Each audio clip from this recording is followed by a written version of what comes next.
Okay guys, बहुत बहुत स्वागत है आप सभी लोगों का इस अमेजिंग से वीडियो के अंदर।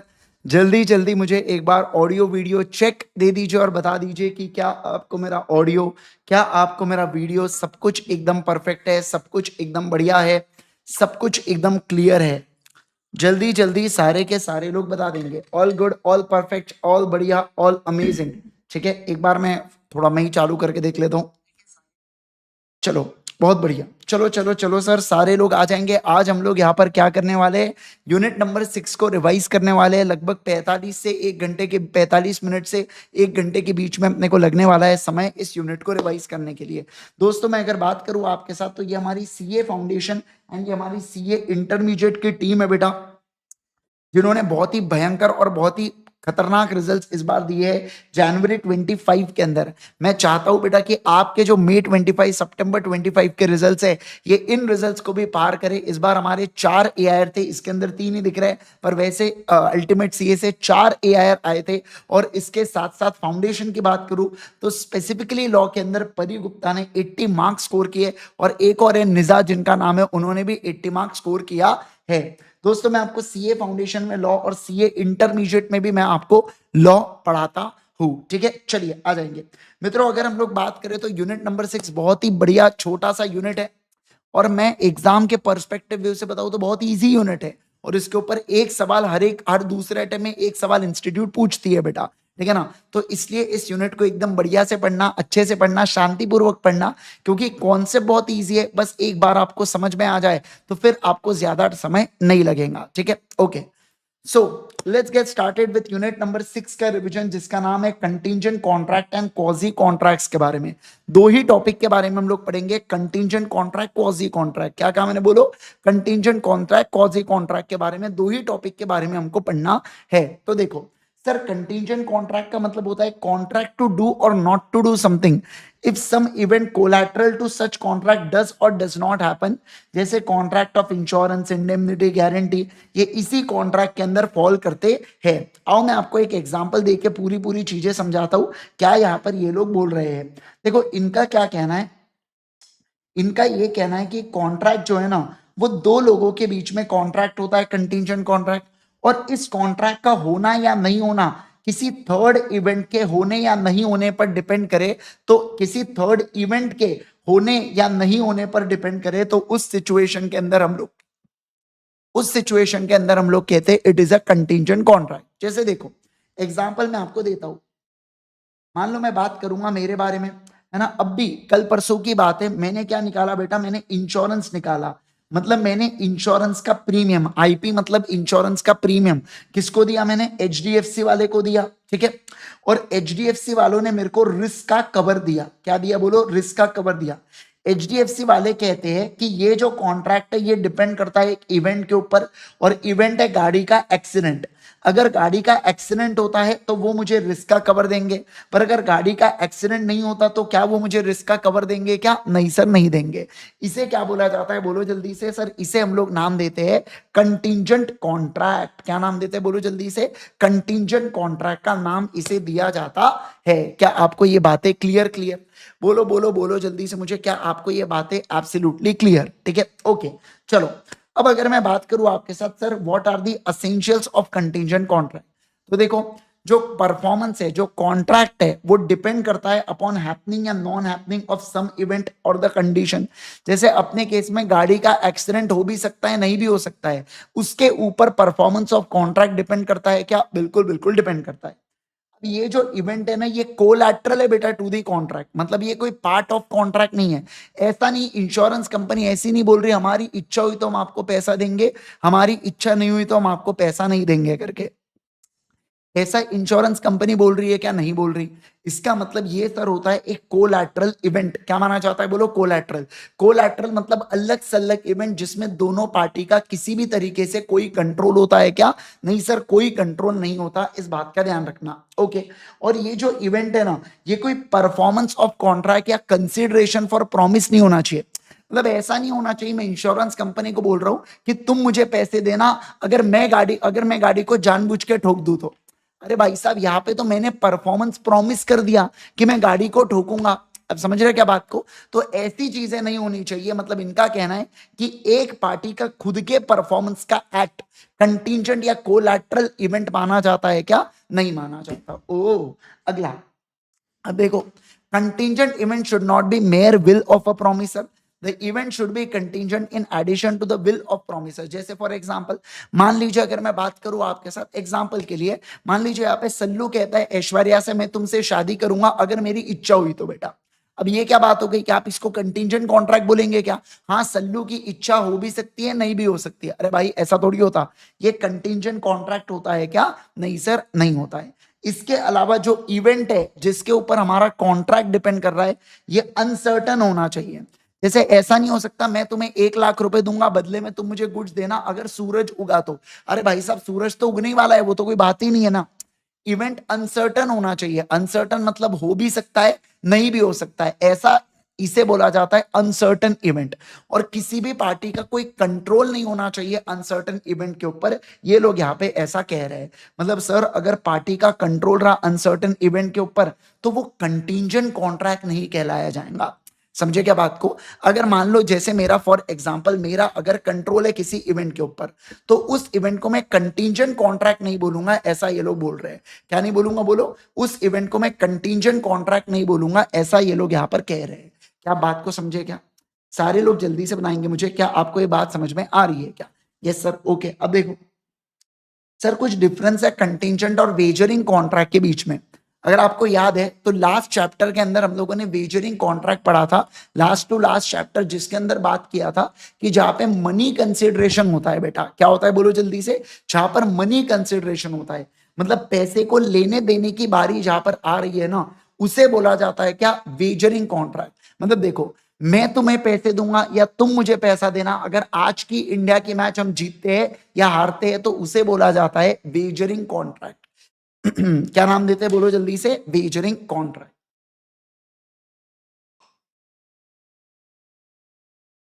ओके, तो सर मुझे एक बात बताइए, जो कंटीजेंट कॉन्ट्रैक्ट होता है, कंटीजेंट कॉन्ट्रैक्ट एक कॉन्ट्रैक्ट की तरह होता है। मतलब ये कॉन्ट्रैक्ट कर भी सकते हैं, नहीं भी कर सकते हैं बेटा, जो डिपेंड करता है कोई कोलैटरल इवेंट के ऊपर। कॉन्ट्रैक्ट के अंदर मैं तुम्हें पैसे दूंगा तुम मुझे गुड्स दोगे, या मैं तुम्हें गुड्स दूंगा तुम मुझे गुड्स दोगे। मतलब यहां पर एक प्रॉपर कॉन्ट्रैक्ट हो रहा है, ऑफर, एक्सेप्टेंस, कंसिडरेशन और सारी चीजें। लेकिन यहां पर ऐसा नहीं होता। वेजरिंग एग्रीमेंट के अंदर पैसा एक तो देने का नहीं तो लेने का बारी होती है, जो डिपेंड करता है अनसर्टन इवेंट के ऊपर, जैसे आईपीएल के मैचेस या क्रिकेट मैचेस या कोई घोड़े की रेस या मुर्गियों की रेस, ऐसे अलग अलग चीजें होती है क्या? बिल्कुल बिल्कुल होती है। अब देखो, रेसिप्रोकल प्रॉमिस, कहां पर प्रॉमिस के बदले प्रॉमिस किया जाता है? तो कंटीजेंट कॉन्ट्रैक्ट में हो सकता है प्रॉमिस के बदले प्रॉमिस हो या ना हो करके, पर वेजरिंग में पक्का प्रॉमिस के बदले प्रॉमिस दिया जाता है कि अगर मैच जीता, एक तो तुम मुझे पैसा दो, नहीं तो मैं तुम्हें पैसा दूंगा, जो डिपेंड करने वाला है एक इवेंट के ऊपर। Okay sir, uncertain event, contingent contract जो है ना बेटा, ये इसका इवेंट कोलैटरल होता है, पर वेजरिंग कॉन्ट्रैक्ट के अंदर uncertain event is a core factor. Uncertain event का मतलब होता है जिसका आउटकम प्रेडिक्ट नहीं कर सकते। सर कोलैटरल का मतलब होता है जिसपे मेरा किसी भी प्रकार से इंफ्लुएंस नहीं है, वो अलग से अलग है। पर कभी कभार वेजरिंग के अंदर हो सकता है मेरा थोड़ा बहुत क्या हो बेटा, इन्फ्लुएंस हो उस पार्ट के ऊपर। ओके, नेचर ऑफ कॉन्ट्रैक्ट, मुझे बताइए कंटीजेंट कॉन्ट्रैक्ट क्या यहाँ पर वेजरिंग नेचर का होता है क्या? नहीं sir, may not be wagering of nature, लेकिन एक वेजरिंग कॉन्ट्रैक्ट हमेशा कंटीजेंट नेचर का रहने वाला है, इस बात का ध्यान रखना। सर मतलब क्या, जैसे वो था नहीं क्या यार, all contracts are agreements but all agreements are not contract, बस वैसा ही है यहाँ पे। क्या कि ऑल कंटीजेंट कॉन्ट्रैक्ट्स ये पक्के से वेजरिंग यहाँ पर रहेंगे क्या? जरूरी नहीं है सर, लेकिन सारे वेजरिंग पक्के से क्या कंटीजेंट कॉन्ट्रैक्ट बन सकते हैं क्या? बिल्कुल बिल्कुल बन सकते हैं सर, इस बात का आपको ध्यान रखना है। ठीक है, अभी आवाज क्लियर है या पहले क्लियर थी बेटा? है ना, मुझे बता देना जरा चैट के अंदर। अगला देखो, इंटरेस्ट ऑफ कॉन्ट्रैक्टिंग पार्टीज के बारे में बात करेंगे। सर ये इंटरेस्ट ऑफ कॉन्ट्रैक्टिंग पार्टीज मतलब क्या? जो दो पार्टीज है उनका, समझना बात को, जो दो पार्टीज है उनको क्या कंटीजेंट कॉन्ट्रैक्ट में इंटरेस्ट है क्या? तो देखो, कॉन्ट्रैक्टिंग पार्टीज को डेफिनेटली इंटरेस्ट होता है किसके अंदर? कंटीजेंट कॉन्ट्रैक्ट में। पर पर वेजरिंग के अंदर सब्जेक्ट मैटर में किसी को इंटरेस्ट नहीं होता। जैसे आप और मैं अगर सट्टा लगा रहे हैं आईपीएल की मैचेस के ऊपर, तो मैं आपको एक बात बताऊं क्या, मुझे और आपको कोई लेना देना नहीं है आईपीएल की मैचेस से। अरे भैया धोनी खेले कि नहीं खेले, कोहली खेले कि नहीं खेले, गौतम गंभीर खेले कि नहीं खेले, हमें कोई लेना देना नहीं है। समझ रहे हैं क्या बात को? यानी कि सर इनका कहना है कि कंटिंजेंट कॉन्ट्रैक्ट के अंदर पार्टीज का इंटरेस्ट होता है, पर वेचरिंग के अंदर पार्टीज का इंटरेस्ट नहीं होता सर। वहां पे पार्टीज केवल और केवल सट्टा लगाने के लिए, क्या करने के लिए बोलो, पार्टीज केवल और केवल सट्टा लगाने के लिए साथ में आती है क्या? बिल्कुल बिल्कुल आती है सर। Mutuality of loss and gain, contingent contract में लूज एंड गेन नहीं होता। मैं आपको कुछ दे रहा हूं, आप भी मुझे कुछ दे रहे हो, पर वेजिंग में पक्के से लूज एंड गेन होता है। एक पार्टी को नुकसान और दूसरे पार्टी को क्या होने वाला है, प्रॉफिट होगा, या पहले वाले को प्रॉफिट हुआ तो दूसरे वाले को नुकसान होगा। ठीक है सर। कंटिंजेंट कॉन्ट्रैक्ट वैलिड होता है, पर वेजिंग कॉन्ट्रैक्ट वॉइड होता है। क्या होता है बोलो जल्दी से? वॉइड होता है। ठीक है, आ जाइए। चलो अब देखो, अब सर हम लोग बात करेंगे rules relating to enforcement of contingent contract. ये बहुत ज्यादा इंपॉर्टेंट है बेटा, आपके एग्जाम के पर्सपेक्टिव व्यू से अगर सवाल पूछा तो इसके ऊपर बिल्कुल बन सकता है।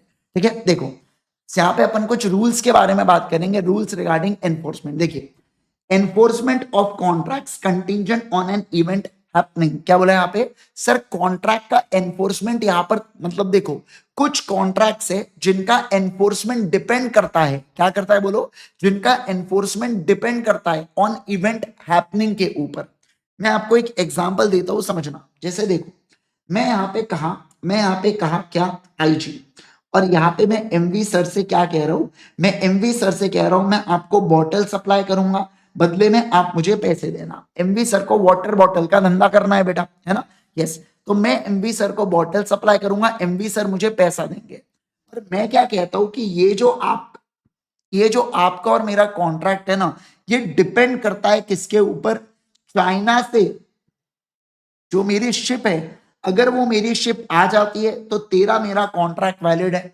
लेकिन सर शिप जो है ना, वो अगर टाइटैनिक हो जाती है तो इसका मतलब मेरा और एमवी सर का कॉन्ट्रैक्ट वॉइड है। क्या है बोलो? वॉइड है। तो देखो यहाँ पर कंटिंजेंट कॉन्ट्रैक्ट कैसा हुआ, क्योंकि मेरा और एमवी सर का कॉन्ट्रैक्ट डिपेंड करता है शिप के आने पर। मतलब enforcement of contract between IG sir MV sir, ये डिपेंड करता है इवेंट हैपनिंग के ऊपर। और हैपनिंग इवेंट कौन सा है बेटा? यहाँ पर शिप का आना। क्या आना बोलो जल्दी से? शिप का आना। ठीक है, देखो, where the contract identifies happening of a future contingent event, contract cannot be enforced unless and until event happens। तो जब मेरा और एमवी सर का कॉन्ट्रैक्ट हो चुका है शिप के आने के ऊपर, तो जब तक शिप नहीं आती तब तक एमवी सर कॉन्ट्रैक्ट को एनफोर्स नहीं कर सकते। If happening of event becomes impossible, लेकिन सर अगर ये इवेंट इम्पॉसिबल हो जाता है, जैसे कि शिप टाइटैनिक हो जाती है, तो इस केस के अंदर कॉन्ट्रैक्ट क्या हो जाएगा मेरा और एमवी सर का? सर मेरा और एमवी सर का कॉन्ट्रैक्ट वॉइड हो जाएगा। क्या हो जाएगा बोलो बच्चों? मेरा और एमवी सर का कॉन्ट्रैक्ट वॉइड हो जाएगा। समझे क्या बात को? क्या आप इस बात को समझे क्या? पहला पॉइंट एकदम डन एंड डस्टेड। अब सेकंड पॉइंट देखो, इसका रिवर्स है, enforcement of contract contingent on event not happening. देखो इसके अंदर क्या होता है समझना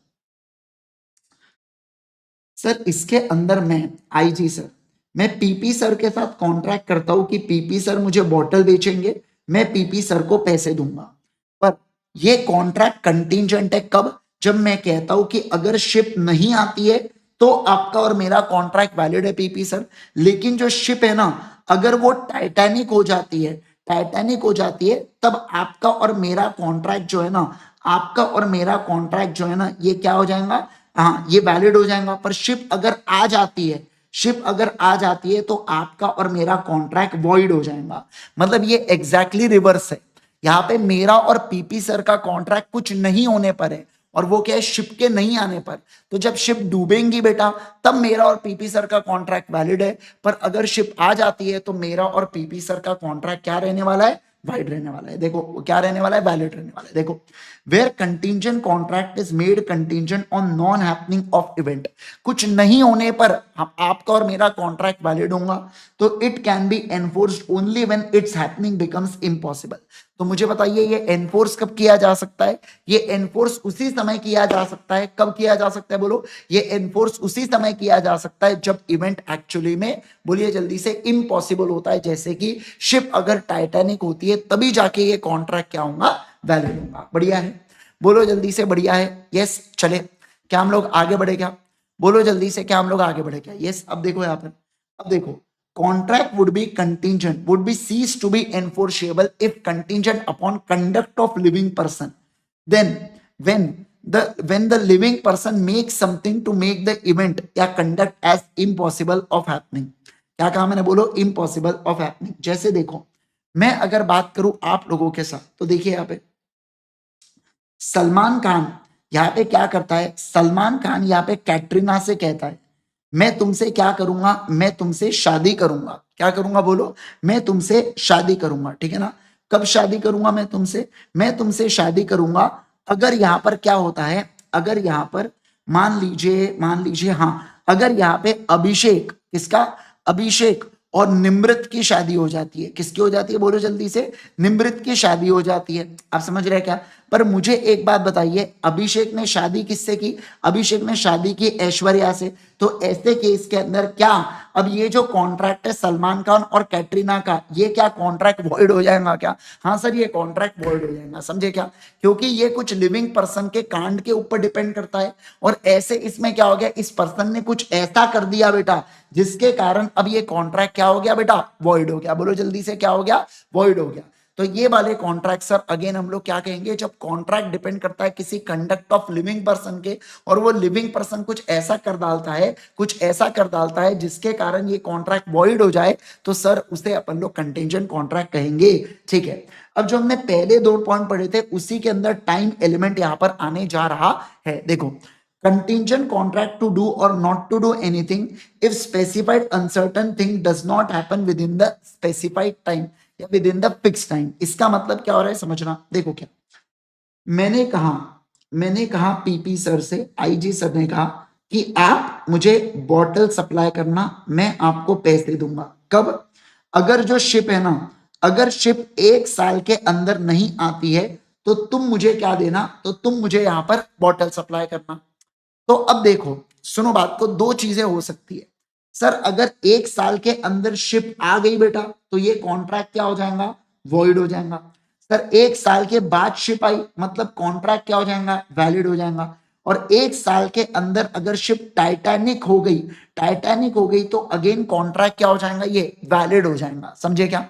सर यहां पर कॉन्ट्रैक्ट किसके ऊपर हुआ है? कंटिंजेंट कॉन्ट्रैक्ट के 1 साल के अंदर नहीं होने पर मेरा कॉन्ट्रैक्ट यहाँ पे क्या होने वाला था? वैलिड होने वाला था। पर किसी भी तरीके से अगर शिप आ जाती है तो मेरा कॉन्ट्रैक्ट वॉइड है। या 1 साल के अंदर ही अगर वो टाइटैनिक होती है मतलब शिप कभी आने नहीं वाली है, और वो कॉन्ट्रैक्ट मेरा और पीपी सर का क्या हो जाएगा? वैलिड हो जाएगा। देखो, it may be enforced when the time fixed has expired, यानी कि 1 साल बीत गया, and such event does not happen on before or before the time fixed as expired, it becomes uncertain या it becomes certain that such event will not happen, यानी कि ship Titanic हो गई। 1 साल के अंदर ही अगर शिप डूब जाती है तो उस केस में भी मैं बोलूंगा कि सर यहाँ पर कॉन्ट्रैक्ट क्या हो जाएगा? बोलो, यहाँ पर कॉन्ट्रैक्ट वैलिड हो जाएगा। क्या आपको बातें समझ में आ गई क्या? सभी लोग जल्दी से बताएंगे मुझे, क्या आपको ये बातें समझ में आ गई क्या?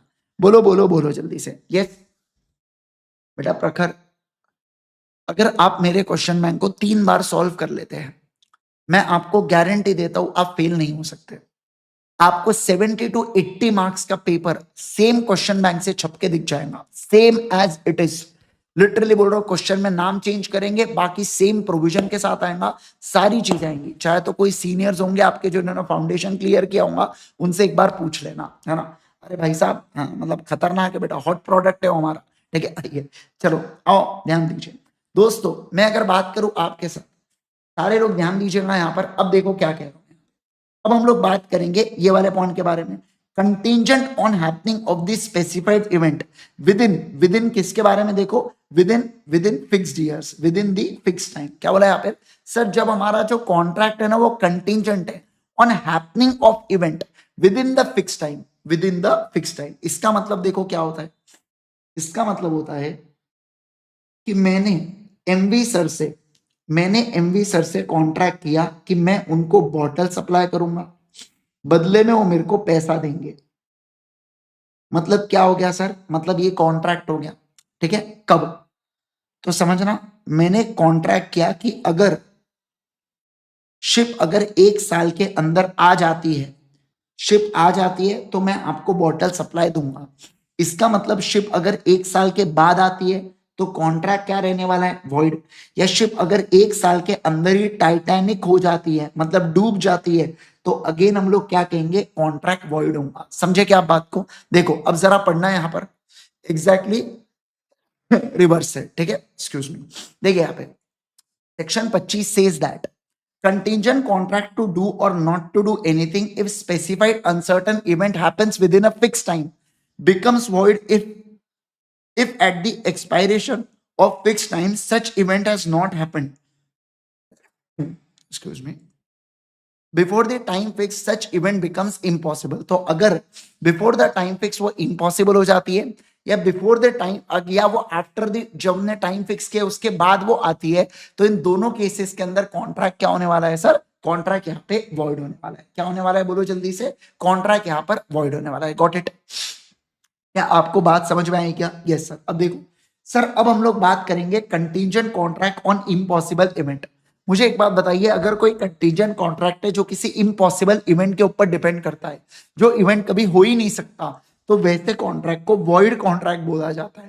क्या उसको क्या उसको वैलिड कॉन्ट्रैक्ट हम लोग बोलेंगे क्या? नहीं सर, हम लोग उसको वैलिड कॉन्ट्रैक्ट नहीं कहते। समझे क्या आप बात को? यस। तो मैंने कहा जहां पे दो पार्टीज के बीच में कॉन्ट्रैक्ट होता है और वो डिपेंड करता है किसी किसी किसके ऊपर, इम्पॉसिबल इवेंट के ऊपर, किसी इम्पॉसिबल इवेंट के ऊपर, तो ऐसे कॉन्ट्रैक्ट को हम लोग वॉइड कॉन्ट्रैक्ट का नाम देते हैं क्या बच्चों? बिल्कुल बिल्कुल देते हैं। ठीक है, चलिए सर आ जाएंगे। अब यहाँ पर अपना एक टॉपिक समाप्त हुआ कंटीजेंट कॉन्ट्रैक्ट का, और अब मैं आगे बढ़ने जा रहा हूँ दोस्तों किसके बारे में, क्वाजी कॉन्ट्रैक्ट के बारे में मैं आपको बताने जा रहा हूँ। ठीक है ना, परफेक्ट एग्जाम्पल की मदद से अपन ने सारी चीजों को एकदम बढ़िया से पढ़ लिया है। होप सो आपका रिवीजन बहुत बढ़िया चल रहा होगा, एकदम शांति से रिवीजन करो। देखो जैसे जैसे एग्जाम पास आती है ना, एक ह्यूमन नेचर होता है, अपने को थोड़ा सा टेंशन होता है, कभी कभार टेंशन के मारे अपनी पढ़ाई नहीं होती है, अपन चिड़चिड़े हो जाते हैं। It's a very normal thing, मैं आपको बताऊं ये बहुत ज्यादा नॉर्मल है। पर आपका ऐसा भी नहीं होना चाहिए कि टेंशन के मारे आप पढ़ाई ही नहीं कर पा रहे हो, ये सबसे बेकार चीज है। समझ में आता है थोड़ी देर आपकी पढ़ाई नहीं हो रही, बट यू शुड वापस get back to studies as soon as possible. आपको एक बात ध्यान रखना है, अभी जब ये 45 दिन या इतना कम समय एग्जाम को बचा हुआ है ना, आपका अभी सुबह से लेके शाम तक का समय सिर्फ पढ़ाई में जाना चाहिए। ये आईपीएल बोलो, ये बाकी कंट्रोवर्सीज बोलो, ये सब चलती रहेंगी बेटा, है ना। लेकिन एक बात ध्यान रखना, एक बार अटेम्प्ट आपके हाथ से चले गया ना, फिर वो एक एक समझना बात को, फिर एक घर पे भी थोड़ा सा अजीब सा माहौल हो जाता है। पेरेंट्स को आपसे आशा होती है, सीधी सी बात है कि आप पढ़ाई कर रहे हो, आप अच्छा रिजल्ट स्कोर करेंगे। क्या उन्होंने आपको 15-16 साल इसलिए थोड़ी पाला बेटा कि आप उनको ये फेलियर के रिजल्ट्स दो? सीधी बात ये है ना, आपको अपना बेस्ट देना है। मैं आपको एक बात बता दूं, आप अगर अपने 5 साल ये मेहनत कर लेते हो ना, आपके आगे के 50 साल बहुत सेट हो जाएंगे। देखो मैं ये कभी नहीं कहता कि आप सीए बनने के बाद आपको एकदम, देखो मैं आपको बता रहा हूँ, सीए बनने के बाद आप ये बोलोगे कि बस मैं जो बोलूं सब कुछ हो जाए। आजकल रील पे होता ना, एकदम गाड़ी ऊपर से हवा में से लटक के आ रही है और कुछ कुछ हो रहा है, वैसा नहीं होता है भाई। उसके बाद भी एफर्ट्स तो लेना पड़ेगा। सीधी सी बात है, सीए बनने के बाद भी मेहनत तो आपको करना पड़ेगा, पर वो मेहनत में आपको मजा आएगा। वो मेहनत आप वो एरिया में करोगे जिसमें आपको इंटरेस्ट है।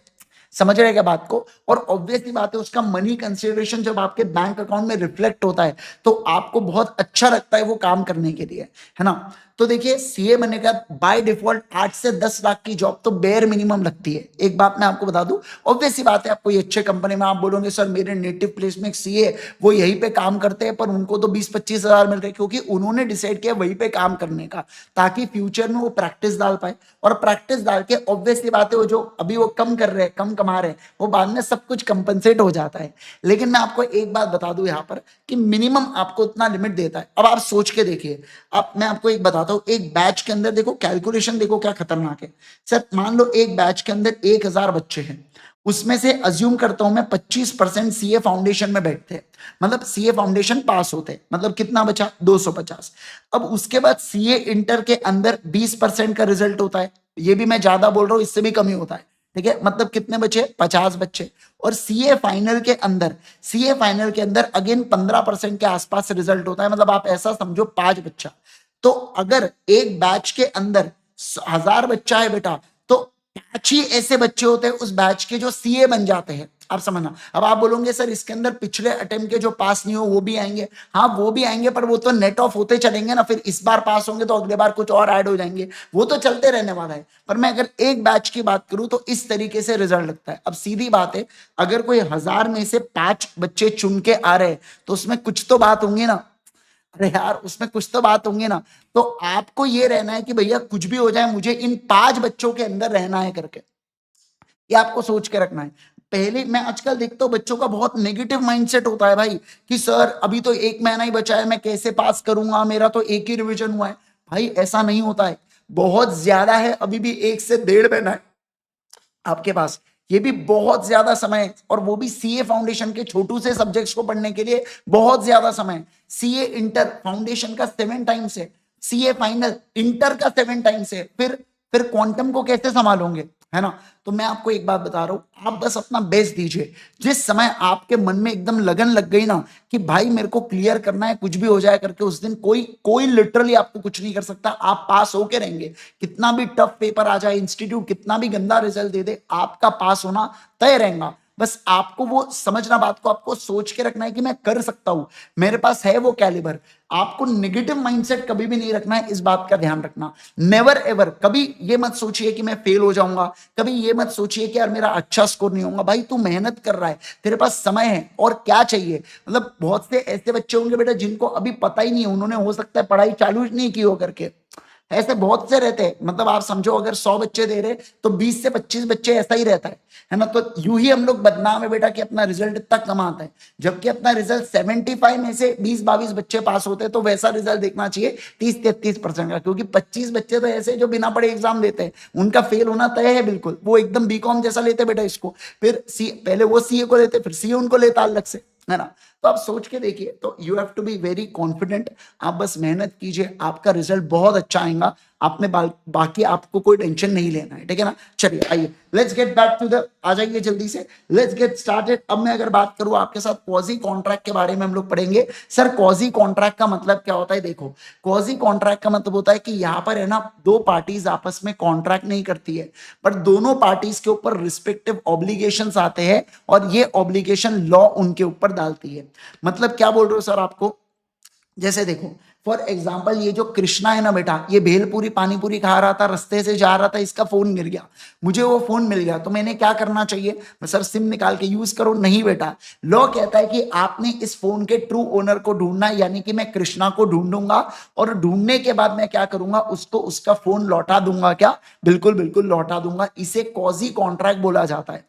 अब अगर मेरे कुछ खर्चे हुए होंगे कृष्णा को ढूंढने के लिए, तो कृष्णा को मुझे कंपनसेट भी देना पड़ेगा। ऐसा कौन कहता है, अगेन ऐसी बात भी लॉ करता है। कौन करता है बोलो, अगेन ऐसी बात भी लॉ करता है, ठीक है ना। यस, तो इसे कॉजी कॉन्ट्रैक्ट बोला जाता है। देखो ये principles of equity, conscience and good conscience के ऊपर बेस्ड होता है बेटा।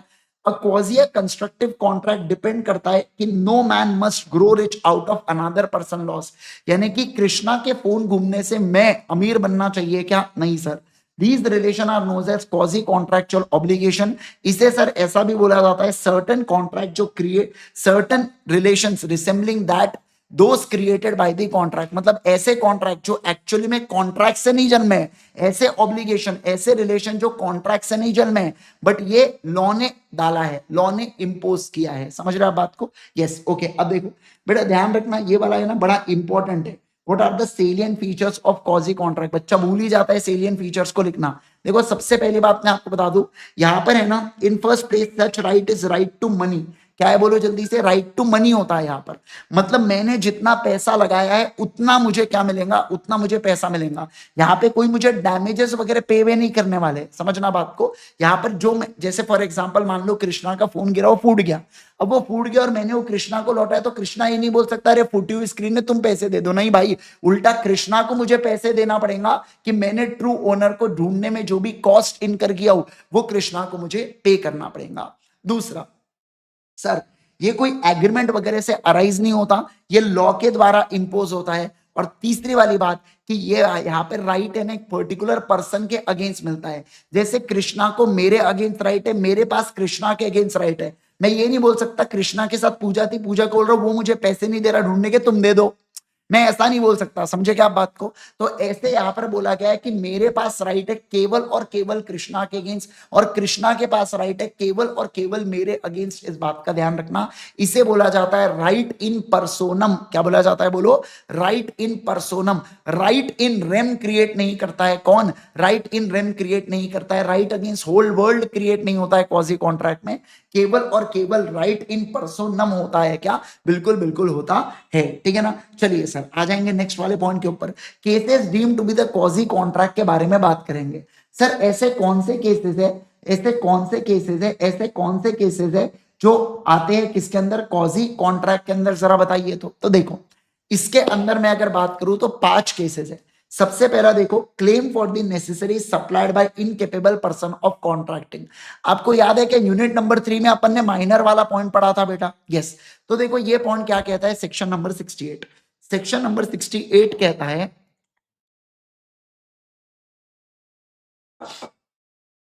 सेक्शन नंबर 68 कहता है कि एनी पर्सन अगर नेसेसरी सप्लाई करते हैं ऐसे पर्सन के ऊपर जो इनकेपेबल है कॉन्ट्रैक्ट करने से, जैसे माइनर हो गया, इनकेपेबल टू कॉन्ट्रैक्ट, या हो सकता है कोई फिजिकल डिसेबिलिटी हो गया, एक तो इसको या इस पर्सन के डिपेंडेंट पर।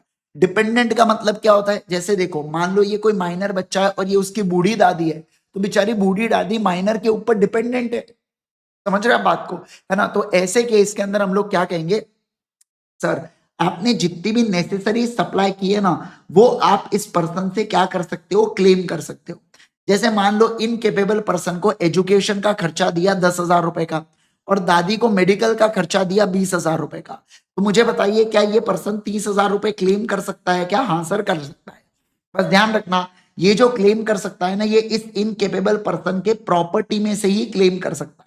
मतलब मान लो, जैसे फॉर एग्जांपल, अगर इसकी प्रॉपर्टी है 50,000 रुपए की, तो यहां पर ये 30,000 क्लेम कर पाएगा। लेकिन अगर इसकी प्रॉपर्टी है बेटा, मान लो 20,000 रुपए की, तो कितना क्लेम कर पाएगा बच्चा? ऐसे केस के अंदर केवल और केवल 20,000 रुपए क्लेम कर पाऊंगा मैं बच्चे से। यानी कि ये जो एनी पर्सन है, ये केवल और केवल 20,000 रुपए क्लेम कर सकता है। तो देखो यहाँ पे, if a person incapable of entering into a contract or anyone whom he is legally bound to support। मतलब क्या? ऐसा पर्सन जो इनकेपेबल ऑफ कॉन्ट्रैक्ट है, या अगर वो किसी को सपोर्ट कर रहा है बेटा, ठीक है ना, वो किसी को सपोर्ट कर रहा है, तो पर्सन जिसने सप्लाई किया है वो रियम्बर्समेंट ले सकता है property of such incapable person से।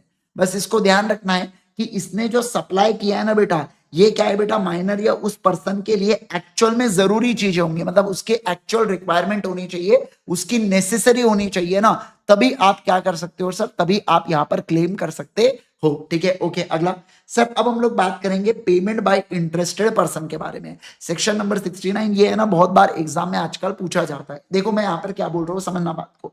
ये है बेटा घर, ठीक है ना। ये घर किसका है? ये घर है गौरी का। और गौरी कहाँ गई है? गौरी गई है यूएसए घूमने के लिए, ठीक है ना।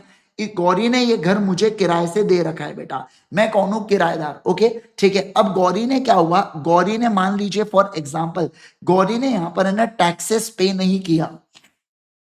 क्या नहीं किया? बोलो, टैक्सेस को पे नहीं किया। किसको? नागपुर म्युनिसिपल कॉर्पोरेशन को। तो नागपुर म्युनिसिपल कॉर्पोरेशन ने क्या किया बेटा? बुलडोजर भिजवा दिया।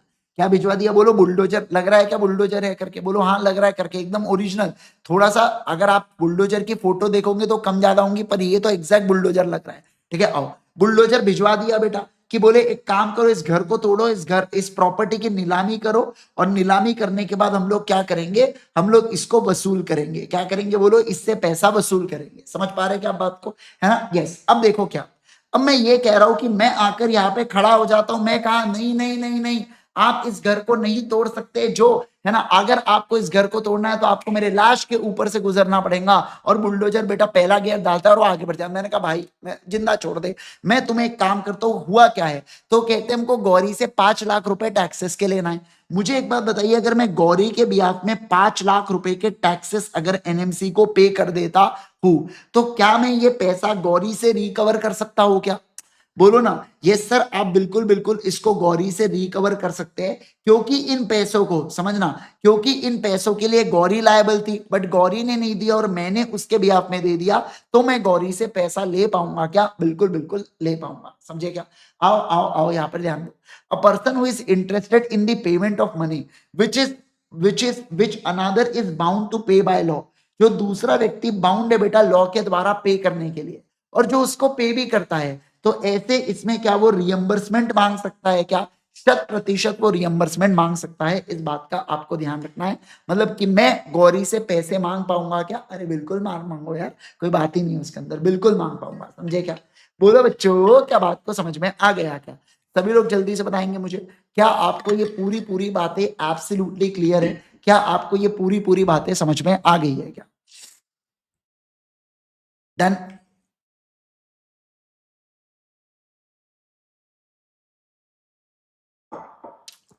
Yes, okay. अब देखो, अब responsibility of finder of goods is same responsibility as if he was a bailee, ये हम लोग अगले चैप्टर के अंदर पढ़ने वाले बेटा। तो कल तो अपनी छुट्टी होंगी संडे को, मंडे को जब हम लोग पढ़ेंगे चैप्टर नंबर 7 यूनिट नंबर 7, तो उसके अंदर ये चीज कवर होने वाली है। पर एक क्या है मैं आपको बता देता हूँ, जैसे फॉर एग्जाम्पल मैं रेस्टोरेंट में गया, मुझे वहां किसी का वॉलेट दिखा बेटा, मैंने वो वॉलेट दिया किसको? मैंने वो वॉलेट दिया रेस्टोरेंट के मैनेजर को। मैंने कहा अगर कोई व्यक्ति आया तो उसको दे देना। अब ऐसे केस में कोई भी व्यक्ति नहीं आता है बेटा, तो क्या मैनेजर से मैं वो वॉलेट क्लेम कर सकता हूं? कर सकता हूं। क्या मैं ट्रू ओनर को ढूंढूंगा? मान लो वो वॉलेट तेजस सर का होगा, तो क्या मैं तेजस सर को ढूंढ सकता हूं क्या? बिल्कुल ढूंढो, तेजस सर को ढूंढ के वो पैसा वापस करो, मतलब वो वॉलेट वापस करो, और जितना भी आपका खर्चा आया है तेजस सर को ढूंढने के लिए, वो पैसा आप तेजस सर से क्लेम कर सकते हैं। क्या कर सकते हैं? बोलो जल्दी से। वो पैसा यहाँ पर तेजस सर से क्लेम कर सकते हैं। डन है क्या? बोलो जल्दी से, डन है क्या? यस। अगला देखिए, अब बात करेंगे money paid by the mistake या अंडर कोवर्जन। अगर आपने मान लो मिस्टेक या कोवर्जन में पैसा दे दिया, और मान लो कल चल के वो कॉन्ट्रैक्ट आप यहाँ पर अवॉइड कर देते हो, क्या उस पैसे को या कोवर्जन को आप क्लेम कर सकते हैं? बिल्कुल कर सकते हैं। अब तीसरा point, obligation of a person enjoying the benefits of non gratuitous act. क्या बोल के रखा है? नॉन ग्रेटिट्यूअस। नॉन ग्रेटिट्यूअस का मतलब होता है नॉन वॉलेंटरी। क्या होता है? बोलो नॉन वॉलेंटरी। समझना बात को, इसका बहुत ही सही एग्जांपल होता है बेटा। मान लो तुषार है ना, गाड़ी पे जा रहा था, तुषार को चश्मा है बेटा, तुषार गाड़ी को 2 मिनट रुकता है, उसको फोन आया, और तुषार अपने गाड़ी के बैठ के ऐसे चश्मे को एडजस्ट कर रहा है बेटा। सामने गन्ने के जूस वाले भैया थे, 20 रुपए का बड़ा ग्लास गन्ने के जूस का। अब ऐसे केस के अंदर गन्ने के जूस वाले भैया ने तुषार को देखा और समझ गए कि उसको 2 ग्लास चाहिए, है ना, जुबा केसरी नहीं बेटा, 2 ग्लास चाहिए उसको। ठीक है, उसने लाके 2 ग्लास दे दिए। तुषार को लग रहा है, लगता है मैं सीए स्टूडेंट और मुझे बहुत टेंशन है, तो शायद गन्ने के जूस वाले भैया मुझे क्या लाके दे रहे? गन्ने का जूस लाके दे रहे, ये फ्री करते हैं। तुषार बढ़िया एक की बार में दोनों ग्लास को पी गया बेटा, ऐसे 2 स्ट्रॉज लगा और एक की बार में पूरा पी गया। अब ऐसे इसमें मुझे बताइए, अब गन्ने के जूस वाले भैया बोलते हैं लाओ मेरे 40 रुपए, क्या तुषार को पे करना पड़ेगा क्या? इसका जवाब है हाँ सर, पे करना पड़ेगा, क्योंकि गन्ने के जूस वाले भैया जो है ना, ये क्या है बेटा, इन्होंने नॉन ग्रेटिट्यूअस एक्ट है। पर अगर तुषार कोई भंडारा में गया होता, अब भंडारा मतलब वो लगता है ना ऐसे, जैसे अभी रामनवमी आ रही है तो भंडारे लगेंगे बहुत जगह, फिर हनुमान जयंती आ रही है तो अगेन भंडारे लगेंगे, तो ऐसे केस के अंदर वहां पर अगर भंडारा में जाके खाना खाता है तुषार, तो क्या कोई तुषार से पैसा क्लेम कर सकता है क्या? इसका जवाब है नहीं सर, नहीं क्लेम कर सकता, क्योंकि वो ग्रेटिट्यूअस एक्ट होते हैं। क्या होता है बोलो बच्चों? वो ग्रेटिट्यूअस एक्ट होते हैं, समझे क्या? यस। तो देखो, where a person lawfully does anything for another person or delivers anything to him not intending to do so gratuitously, such other person enjoys the benefit thereof, तो वो व्यक्ति को पे करना पड़ेगा कंपनसेशन, पहले वाले व्यक्ति को, या वो रिस्टोर करना पड़ेगा जो भी चीजें उसने यहां पर कंज्यूम किया है ना। It is thus follows that suit to succeed, the plaintiff must prove that he has done the act and had delivered the thing lawfully. He has not to do so gratuitously, and the other person enjoyed the benefit. यानी कि गन्ने के juice वाले भैया को 3 चीजें बताना पड़ेगा। मैंने कोई लॉफुल एक्टिविटी से डिलीवर किया, मैंने अपने ग्रेटिट्यूअसली, मैंने यहाँ पर ग्रेटिट्यूअसली मतलब खुद से नहीं लिया, उन्होंने मांगा इसलिए दिया, और तीसरा अदर पर्सन ने मजे लिए गन्ने के जूस के, इसलिए सर उस पर्सन को मुझे पैसा देना पड़ेगा क्या? बिल्कुल देना पड़ेगा। यहां पर आपका कंप्लीट हो जाता है बेटा यूनिट नंबर 6 पूरा पूरा फिनिश हो जाता है, राइट? ओके, एग्जैक्ट 40 मिनट्स में अपनी पूरी चीजें समाप्त हो चुकी है। मजा आ गया भाई साहब, एकदम जोरदार, और अपन ने एग्जाम्पल के साथ सारी चीजों को कवर कर लिया है, ठीक है। ओके, अब हमारा जो क्लास है ये मंडे को होने वाला है, जहां पे हम लोग unit number 7 of Indian contract act को क्या करेंगे बेटा, कंटिन्यू करेंगे। जाने से पहले आपको एक बात बता दूं, अगर आप इस चैनल के ऊपर नए हैं तो जरूर से सब्सक्राइब कर दीजिएगा, और अगर इसके अलावा अगर आपने वीडियो को लाइक नहीं किया तो जरूर से लाइक कर दीजिएगा। दोस्तों एक बात बता दूं मैं आपको, अगर किसी भी बच्चे को बहुत ज्यादा कॉन्सेप्चुअल प्रॉब्लम है सीए फाउंडेशन लॉ के अंदर, और अगर आपके एग्जाम को 2 महीने से कम बचा है तो आप फास्ट ट्रैक बैच के लिए जा सकते हैं, और 2 महीने से ज्यादा है तो आप रेगुलर बैचेस के लिए बिल्कुल से जा सकते हैं, जो ultimateca.com के ऊपर अवेलेबल है। अगर आपके कोई भी दोस्त या आपके कोई भी रिलेटिव्स कजिन्स होंगे तो जरूर से उनको हमारे बैचेस के बारे में सजेस्ट कीजिएगा, हमारे टेक्निक्स के बारे में बताइएगा। दोनों का डिफरेंस मैं आपको बता दूं कि दोनों जगह 100% पढ़ाया जाता है। ये 81 आवर्स में होता है, ये 140 घंटे में। यहाँ एक एग्जाम्पल की मदद से समझा जाता है, या 2 से 3 एग्जाम्पल। सर यहाँ पे क्वेश्चन बैंक्स होती है, यहाँ पे भी क्वेश्चन बैंक सॉल्व और डिस्कस दोनों होती है दोनों जगह। सर यहाँ क्यूमुलेटिव रिविजन नहीं होते, यहाँ क्यूमुलेटिव रिविजन होता है, पर यहाँ पर रिविजन आप स्पेशल 26 जो यूट्यूब के ऊपर है उससे कर ही सकते हैं, राइट। तो ये है दोनों के बीच का की डिफरेंस। जरूर से इन बैचेस को एनरोल कीजिएगा। इसके अलावा igsir.in के ऊपर जाके आप फ्री रिसोर्सेज टैब में जाइए। अगर किसी बच्चे को राइटिंग प्रैक्टिस के अंदर बहुत तकलीफ है तो आप जरूर से राइटिंग प्रैक्टिस बैच को ज्वाइन कर सकते हैं। ये जो हमारा लेक्चर था ये स्पेशल 26 के सेशन चल रहे हैं बेटा, जहां पे 26 सेशंस के अंदर मैं पूरे सीए फाउंडेशन लॉ को आपको रिवाइज करवा देता हूं, वो भी 100% फ्री ऑन यूट्यूब। अल्टीमेट सी और सीए इंद्रेश गांधी, ये 2 चैनल्स के ऊपर, तो इन दोनों चैनल्स को जरूर से सब्सक्राइब कर दीजिएगा। शाम में 5:30 बजे मैं लाइव आता हूँ। जिन चार्ट बुक का मैं प्रयोग कर रहा हूँ ये आप igsir.in से इसको हार्ड कॉपी या सॉफ्ट कॉपी में बाय कर सकते हैं। सॉफ्ट कॉपी में आपको पीडीएफ मिलता है ऐप के ऊपर, ऐप का नाम है सीए इंद्रेश गांधी। इसके अलावा जो स्पेशल 26 का हमारा एक स्पेशल ग्रुप है, जरूर से आप इंस्टा पे सर्च कीजिए सीए इंद्रेश, मुझे फॉलो कीजिएगा। और इसके अलावा मैं अगर बात करूं तो वहीं पे आपको डिस्क्रिप्शन में स्पेशल 26 का टेलीग्राम ग्रुप भी मिल जाएगा, जिसके अंदर मैं आपके साथ बहुत सारी चीजें शेयर करते रहता हूँ क्लास के, चाहे मैं क्लास के अगर डिटेल्स हो गई, क्लास के और कोई चीजें हो गई, और अभी मैं उसके अंदर रोज का एक क्वेश्चन भी आपके साथ शेयर करने वाला हूँ, राइट। तो ऐसे 30 डेज चैलेंज में चालू करने वाला हूँ, जिसके अंदर मैं 30 टॉप क्वेश्चन भेजूंगा, किसके अंदर, स्पेशल 26 6.0 के टेलीग्राम ग्रुप के ऊपर, राइट। चलिए, thank you so much once again everyone, आज के लिए करेंगे